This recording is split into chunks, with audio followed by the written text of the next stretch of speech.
10K in 30-day challenge. All right, so today is all about action. Now, we have spent 21 days. This is 3 whole weeks, which is really, for those who have been following along in real time, it's been 6 weeks. We're going to talk about real action, real tangible action. So we're going to zero in on pitching your services directly to a targeted list of 10 schools or community-based organizations. So by the end of this session, you're going to know exactly who to contact, what to say, and how to say it to maximize your chances of securing a yes on the pitch that you're about to make. So let's get right into what we need to do. So pitching is not about just selling your services. It has to be about solving a problem. That's the shift that I want you to make in your brain. You're not pitching to sell your services, you're pitching to solve a problem. And today, I'm going to help you to identify your potential clients. I'm going to help you to understand their needs and help you articulate how you can make a real difference in their organization. So our goal in this session is for you to come out with at least 1 to 2 positive responses from your list of 10, which means getting through all 10 with confidence and resilience. So we're going to start by identifying 10 potential schools or organizations. Okay, now write down your steps. Step 1, build your list.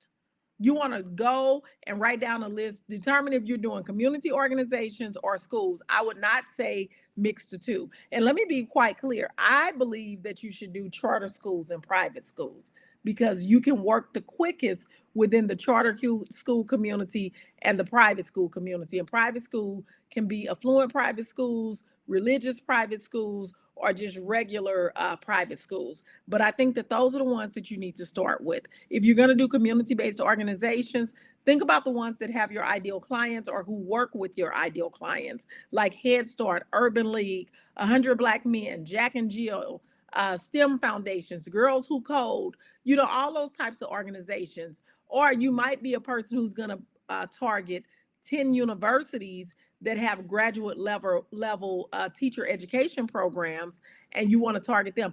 I'm encouraging you to be creative. Again, a part of the work is identifying people who have the problem that you solve. So you got to get out of this box where you think that only public school systems can hire you. There are a lot of people who can hire you. And you have an online resource called the internet, the World Wide Web, that will help you gather this information. And you just got to make sure that they align with the services that you offer. And now we have this amazing thing called ChatGPT that is really super helpful. So now step number 2. So number 1, you already got build your list. I want you to come up with 10 solid organizations, schools, or companies that you're going to pursue, or colleges, whatever the thing is. Come up with the 10. If you don't know 10 off your head, and don't always be trying to use what you know. Go to the internet. Let them tell you the answer. Okay, so then number 2, I want you to research each organization lightly. Notice I didn't say spend 1,000 hours researching. No, because y'all love to spend time researching and gathering data and gathering information and wasting time and not making money. Let's make money, people. Research lightly. That means pull up their website, see what their current initiatives are, see if you can identify any challenges. School systems have their school improvement plans on their website. You can look at their newsletters. A lot of these places have newsletters. What are they talking about? You don't need to read the whole thing from top to bottom. What are you seeing? What's standing out to you? And then just note down any key points that align with your services. So again, I don't do anything fancy. I get a piece of paper. Look at here. I get a regular notebook. I'm not typing anything up. I get a regular notebook. My little pad has a line down the middle. I'm going to put the name of the school and some notes. I'm going to label it 1, 2, 3, 4, 5, 6, 7, 8, 9, 10. Name of the school, a couple of notes. What's on the school improvement plan that aligns with me? What do I see on there? What are they celebrating? And who's the person that I'm talking to? So note down the key points that align. Number 3, you got to find out who the decision makers are. Stop talking to teachers. Teachers are not decision makers. Stop talking to reading coaches. They are not decision makers. Stop talking to people who cannot push that purchase order or that PO to their secretary. Stop talking to people who cannot sign off on the paycheck. When you go into a restaurant and you have a problem with your order, you don't call the waitress over, you ask for the manager. You got to get into the habit of, as a CEO, you need to talk to other CEOs, but you got to step into that CEO energy. So find out who the decision makers are. This could be the principal, this could be the program director, this could be the community leader. Get the names and contact information. If you don't know who that person is, guess what? On the website, it tells you their telephone number. Call the school. Say, who's in charge of your STEM learning? Who's in charge of girls who code? Get their name backward, reverse it backwards, or ask the person, can you give me her email address? And get the email address for them. A lot of times we make stuff too hard because we're not willing to ask the questions and to do the work. Make the call, find out who the decision makers are. Once you find out who the decision makers are, now you're going to be able to talk to them by first name, and you're also going to be able to contact them through LinkedIn. LinkedIn is valuable for this step, okay? Number 4. So number 3 was contact details. Number 4, perfecting your pitch. Come on, people. Your pitch should directly state how you can help. Y'all, stop this. My name is, and I'm an education consultant. The name of my company is, stop. Nobody cares. Nobody cares. You got 12 seconds. You got 15 seconds. Your pitch should simply say, I help students develop STEM skills through hands-on and innovative workshops, period. If you got more time, I help teachers to create STEM workshops that enhance student learning. We engage in science and technology. We bring high engagement through science and technology. You can tell them your name and the name of your company later. They don't even care. So I need you to perfect your pitch. Who do you help? And what do you help them do? That's it. That's it. I help struggling readers gain a grade level in 3 months. Period. That's it. I help teachers to put together tier 2 reading programs. That's it. I help whatever. That's it. Short, simple, to the point. That's your pitch. And then request a meeting. Like, so many of us will do everything but request a meeting. You can't get through to the principal. You can't get the community director on the phone. When contacting them, be direct and ask for a brief appointment. Talk to that secretary. Emphasize that you respect their time and that you believe you can provide significant value to their organization. Plain and simple. I'd love to set up an appointment. I won't take long. If you can just give me maybe 15 minutes of your principal's time, I'd be more than happy to speak with him. And I value his time. We got to request the meeting and get it written down. Get the meeting.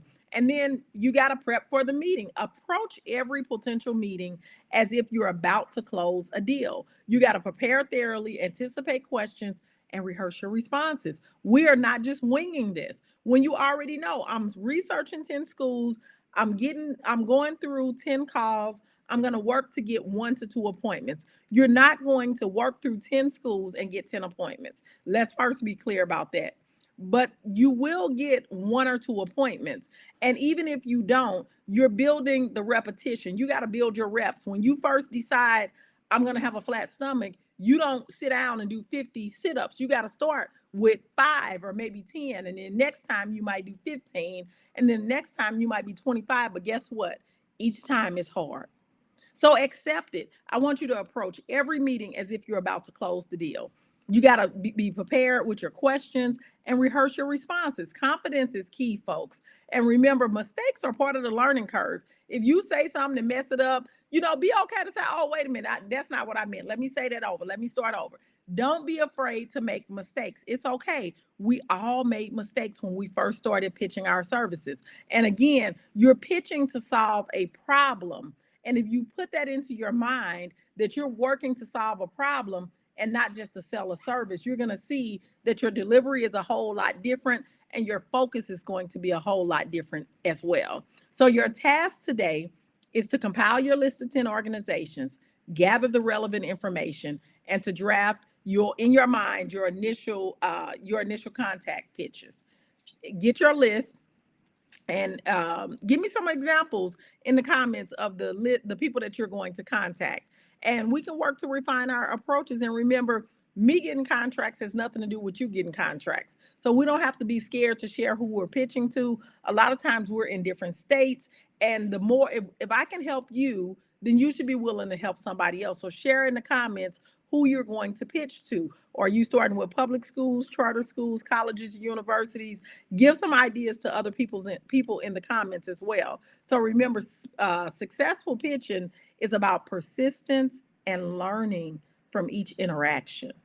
After you do that call, stop and reflect on what you said, how that went, what you were thinking, and refine for the next one. But we're doing 10 calls in one day. So you're doing the work today, tomorrow you're making the calls, okay? So remember, we're learning from each interaction. So keep pushing, keep improving, and let's go out here and secure these contracts. And remember, you got to believe that you can make 10K in 30 days. I can't believe it for you. You have to believe it for yourself. It's absolutely possible. One yes can be that $10,000 for you. But I tell you what, sitting back doing nothing, sitting back accepting the check that you're getting from work, sitting back only hoping, dreaming, and wishing is not going to get you to where you're trying to go. People who make 10K and more per month, we create opportunities. We don't sit back and wait for people to give us opportunities. We create the opportunities, and that's what I'm doing for you. I'm giving you the strategy and the know-how of creating opportunities for yourself so that you never have to beg to sit at somebody else's table. The table is you create your own table. You bring in the legs, the tabletop, the food, and everything, and you will be paid handsomely for it. So I hope this helps, and I want to hear what you're doing in the comments, and I will see you on day 23.